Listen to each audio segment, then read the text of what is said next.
vez más a Razonando mi Fe. Yo soy Liz Franco y vamos a continuar con esta historia que ya tenemos bastante rato platicando acerca del pueblo de Israel. Ya comentábamos en videos anteriores cómo el reino se divide después de la muerte de Salomón, el reino del norte o Israel y el reino del sur o Judá. El reino del norte es invadido por los asirios y desaparece. Ya no se llama reino del norte, ya es un territorio más de Asiria. El reino del sur, que en territorio es más grande, pero con menos habitantes, al ser una zona mucho más desértica, árida, permanece intacto, sí, pero todavía con sus dificultades. Recordemos que las invasiones extranjeras, el pueblo años después las va a interpretar como consecuencia de su pecado. ¿Se acuerdan que hablábamos de profetas como Amós y Oseas que predican la conversión, el mismo Miqueas? Y como el pueblo no se convierte, la consecuencia viene y es esta invasión extranjera. En el sur va a predicar Isaías y también va a ser obvio sus oráculos mesiánicos, que va a ser, digamos, por lo que es más famosillo, pero sigue invitando, como todos los demás profetas, a la conversión. ¿Qué es la conversión? El regresar a Dios. Vamos a hacer a lo mejor un poquito una pausa en el tema del profetismo para enfocarnos en un rey. Hoy vamos a hablar del rey Josías. No es tan famoso como David o Salomón, pero sí es bien importante en la historia del pueblo. Planteemos un poquito el contexto en el que le tocó vivir a nuestro rey. Para empezar, ya dijimos, el reino del norte no existe, pero alrededor sigue habiendo reinos o imperios bastante importantes que luchan entre sí por el poder y cabe mencionar, nunca se te olvide, Israel está en un punto del mapa súper privilegiado porque va a comunicar Asia, Europa y África. Entonces no es que tenga las tierras más fértiles, pero sí está en un lugar bastante estratégico. ¿Quiénes son los imperios que se están peleando ahorita? Asiria, Babilonia y Egipto. Y a cada rato traen sus guerrillas, a veces gana uno, a veces gana el otro, y quieras que no, todos los pueblos chiquillos salen raspados. Por ejemplo, ya dijimos, el reino del norte y Asiria. Su afán de conquistar, de ser más poderoso contra los demás imperios, pues el reino del norte sale embarrado. En el reino del sur la situación está complicada.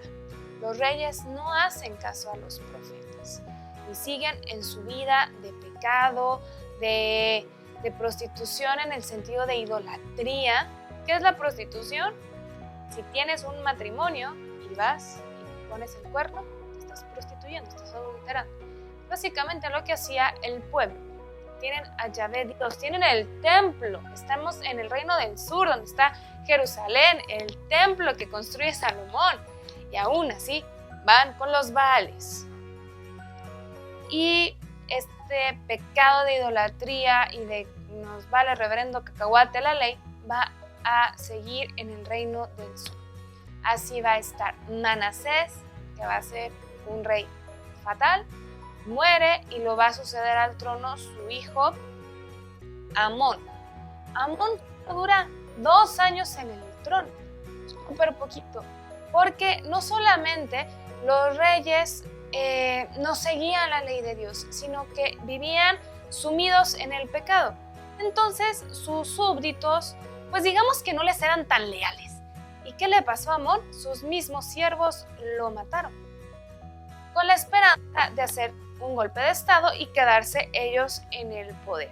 Sin embargo, no le salió el plan.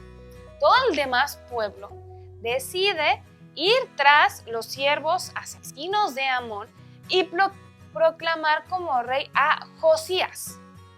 Queda Josías como rey y uno pensaría, qué padre, ya continúa la descendencia. Josías tenía 8 años. ¿Qué va a reinar? Pues sí, si su papá solo reinó por 2, pues no le dio chance a Josías de crecer, al pequeño príncipe, de aprender cómo reinar el reino del sur. y pues tiene que aprender. Josías va a crecer, va a ir aprendiendo cómo reinar, seguramente tuvo sus asesores, su mamá, los mismos que le decían proclamarlo rey, y va creciendo. A diferencia de su papá y de su abuelo, su mayor ilusión en la vida es cumplir cabalmente la voluntad de Dios. Y lo va a hacer. Y va a ser reconocido como tal. Va a ser como un respiro entre una serie de reyes bastante malitos de Israel. Josías es esa como chispazo que va a alumbrar entre todos los reyes, tanto del norte como del sur, pero pues especialmente en el sur, que es a donde él le toca vivir. ¿Cómo empieza esta expresión? Porque una cosa es decir, ay sí, Dios, tú y yo vamos a ser amiguísimos y quiero tu voluntad, y seguir en tu pecado. ¿Cómo expresa o cómo pone en obras este cumplimiento de la voluntad de Dios? Empieza por una limpia profunda al templo. Habían caído en este momento en una rutina. Los sacerdotes hacían los sacrificios porque pues, eso les tocaba hacer. La gente iba porque eso les tocaba hacer. Pero ya no había como ese sentido profundo. ¿Dónde habrá escuchado eso? Allá en la diócesis de Marte o en la de Júpiter. Que la gente va a misa porque es domingo y toca. Los domingos se va a misa. Bueno, a menos de que haya partido. Si hay partido, a lo mejor no voy. Y entras como en esa rutina, en ese aburrimiento en que llegas, te sientas y luego si siempre vas a la misma parroquia y siempre te toca el mismo padre y el mismo coro y el mismo ministro, como que todo es igual. No estoy diciendo que cada domingo vayas a una parroquia diferente, no. Simplemente que en cada misa tengas un encuentro diferente con Jesús. Esto sí, no te fijes nada más en que el padre habla muy monótono, o que no se le entiende, o que qué aburrido, o que deje la olla de los frijoles prendida. No, saborea cada instante de tu misa. Cuando rezas, es más, ¿todavía rezas? ¿Te persignas en la mañana, consagras tu día a Dios o solo suena el despertador, lo apagas, te metes a bañar y te vas a pelearte con el tráfico y hacer tus labores, te peleas con el jefe, con el amigo, con el compañero, haces la comida y a regañadientes, ya no sabes qué hacer, se te acabaron las ideas, o cada día experimentas algo nuevo, lo ves como un regalo de Dios? Estaban en esta rutina, en esta monotonía, en este aburrimiento, en este sinsentido. Todo el pueblo hacían las cosas religiosas porque pues, ya me acostumbré, eso es lo que hago todos los domingos, todos los sábados en aquel entonces. Y Josías quiere así como despertarlos. A ver, vamos a poner bonito el templo, que se les antoje venir, que tengan una experiencia diferente, y pone a su gente aquí a quitar telarañas y todo. Y ándale, se encuentran unos rollos. Ahorita vendrían como unos libros.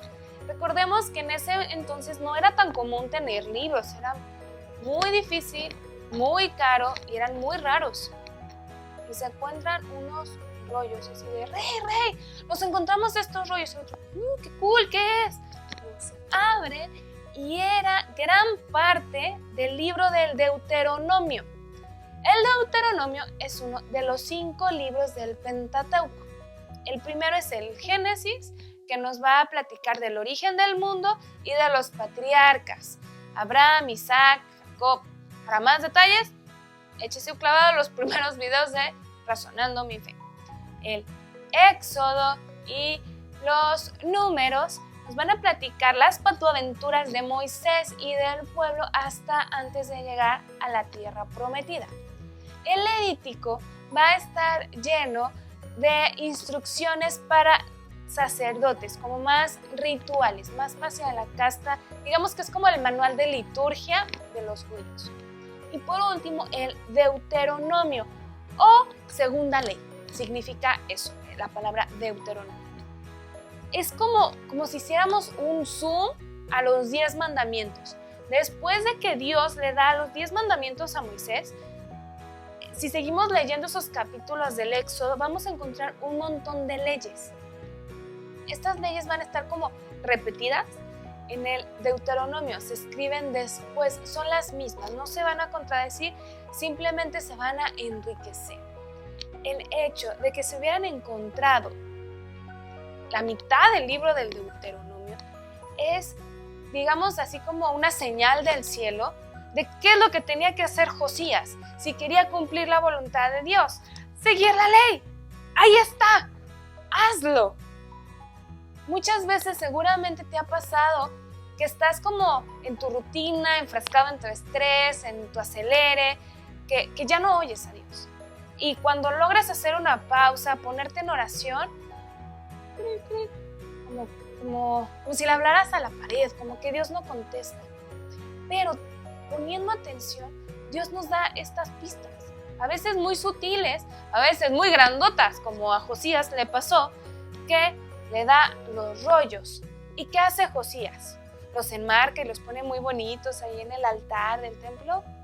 No, los toma y los lee con todo el pueblo. El mensaje de Dios, el amor de Dios, no es para que te lo quedes, es para que lo hagas tuyo y lo compartas.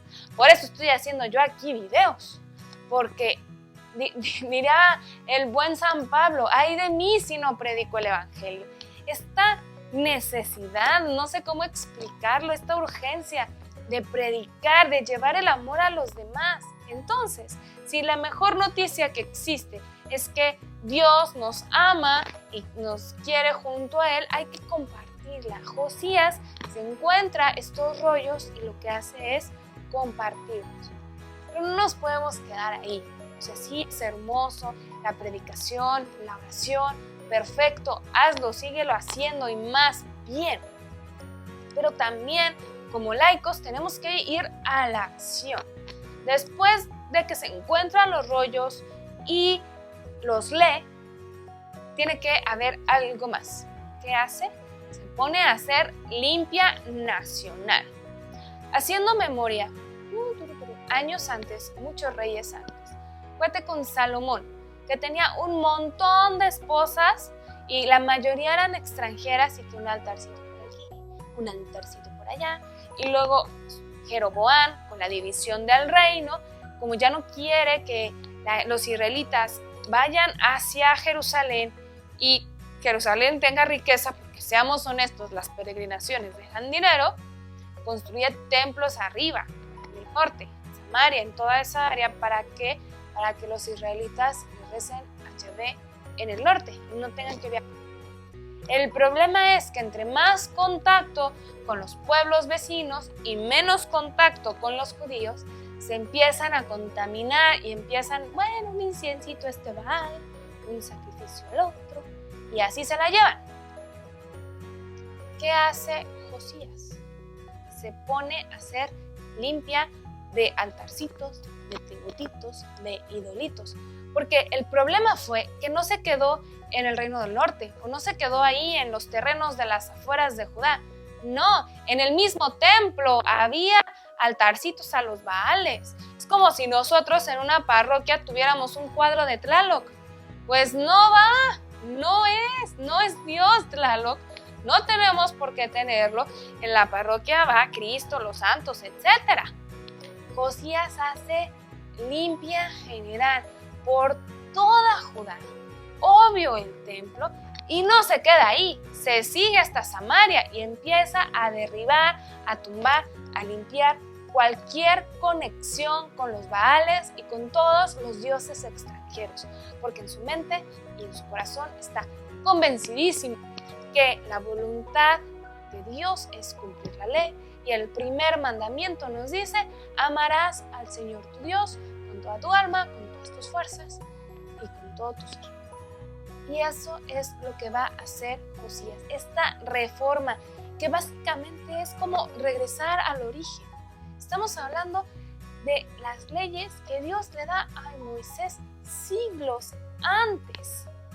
Se les habían olvidado. A lo mejor de ti te pasa en tu matrimonio. Acuérdate del día de tu boda, estabas tan emocionado, nervioso, ilusionado, con el paso de los años, el estrés, las deudas, como que se pierde esa chispa. No, regresemos a lo básico. El primer libro de la Biblia es la creación, las primeras páginas de la Biblia es la creación. ¿Por qué crea a Dios? Por amor. Regresemos a eso, al amor de Dios en nosotros. ¿Por qué nos complicamos? Regresemos a nuestras raíces. Es lo que hace Josías. A Josías se le compara con David, el segundo rey. Entonces, en lugar de que digas, es que cada rey ha sido mejor y cada vez van mejorando, no. Parecía que iban en picada. ¿Y qué hace Josías? Regresa. Aprende de su antepasado David, que para David lo más importante era la confianza plena en Dios. Y así lo hace Josías y va a ser una limpia de todo. Tú, cuando te das cuenta de que tienes un pecado, un complejo, un remordimiento, un rencor, ¿qué haces? ¿Te quedas con él? ¿Sigues rayándose al quien te ofendió? ¿Sigues empeñado en seguir pecando? ¿O vas, te confiesas y procuras ser diferente? ¿Cuál es tu actitud ante encontrarte lo que no está bien? Josías derrumba todo. No deja nada a los Baales y va a hacer toda una reforma religiosa que va a ser muy recordada en Israel, en toda Judea. ¿Por qué? Por el impacto tan profundo que tuvo en el pueblo. Esa transformación que tú tengas en tu vida, que tú tengas en tu interior, ese regresar al amor de Dios se va a notar. Y créeme que vas a impactar con eso a todos los que están a tu alrededor. Tan es así, y tanto impacto tuvo Josías en el pueblo que se va a escribir de él en el libro de los reyes. No hubo antes rey alguno como él que se volviera a Yahvé con todo su corazón, con toda su alma y con todas sus fuerzas, conforme a la doctrina de Moisés. Tampoco ha aparecido después ninguno como él. Imagínate que pasas por esta vida. ¿Qué van a decir en tu velorio? Era un hijo de tal por cual. O como dijo en su momento Pedro de Jesús, pasó haciendo el bien. Yo no te estoy diciendo que te lo tomes como a soberbia, de que nadie es mejor que yo, no. Nosotros somos lo que somos por gracia de Dios, punto. Aquí el meollo es, ¿qué impacto quieres tener en los demás? ¿Cómo quieres pasar tus años en esta tierra? ¿Siendo un factor de bien o siendo un factor de mal? La decisión es tuya. Y si decides ser un factor de bien, créeme que Dios va a multiplicar tus más grandes proyectos. Se van a hacer así comparado con lo que Dios puede hacer con tantita de nuestra voluntad, de nuestra apertura a su amor. Una de las promesas que le va a hacer Dios a Josías por ser tan bueno es que no le va a tocar ver la caída del reino. Porque sí, así como cae el reino del norte, va a caer el reino del sur. Pero Josías se va a morir antes. Va a ser una expedición hacia el norte porque quiere evitar que Egipto pase por Israel para aliarse con Asiria contra Babilonia, porque aquí Babilonia ya va a empezar a agarrar más poder que Egipto y Asiria. Entonces va Josías con todo su ejército a querer hacerles frente y lo mata. ¿Qué va a pasar aquí? El problema es que las consecuencias de pecado de Manasés, de Amón y de tantos antes de ellos van a caer. Siempre es física básica. Toda acción corresponde a una reacción. Ya había mucho pecado, sí. Josías va a ser un respiro, va a ser un recordatorio, pero la consecuencia ya está ahí. La bendición que Dios le da a Josías es pues que no le va a tocar verlo. Pero, ¿cómo va a estar esto? ¿Qué imperio es el que se va a quedar con el reino del sur? ¿A dónde los van a mandar? ¿Qué les va a pasar? ¿Cuándo van a regresar? Jesús ya vivía otra vez en Israel. No te pierdas los siguientes videos de Razonando mi Fe. Hasta aquí la vamos a dejar. Yo soy Liz Franco y recuerda, razona, cree, ama y contempla. Bye.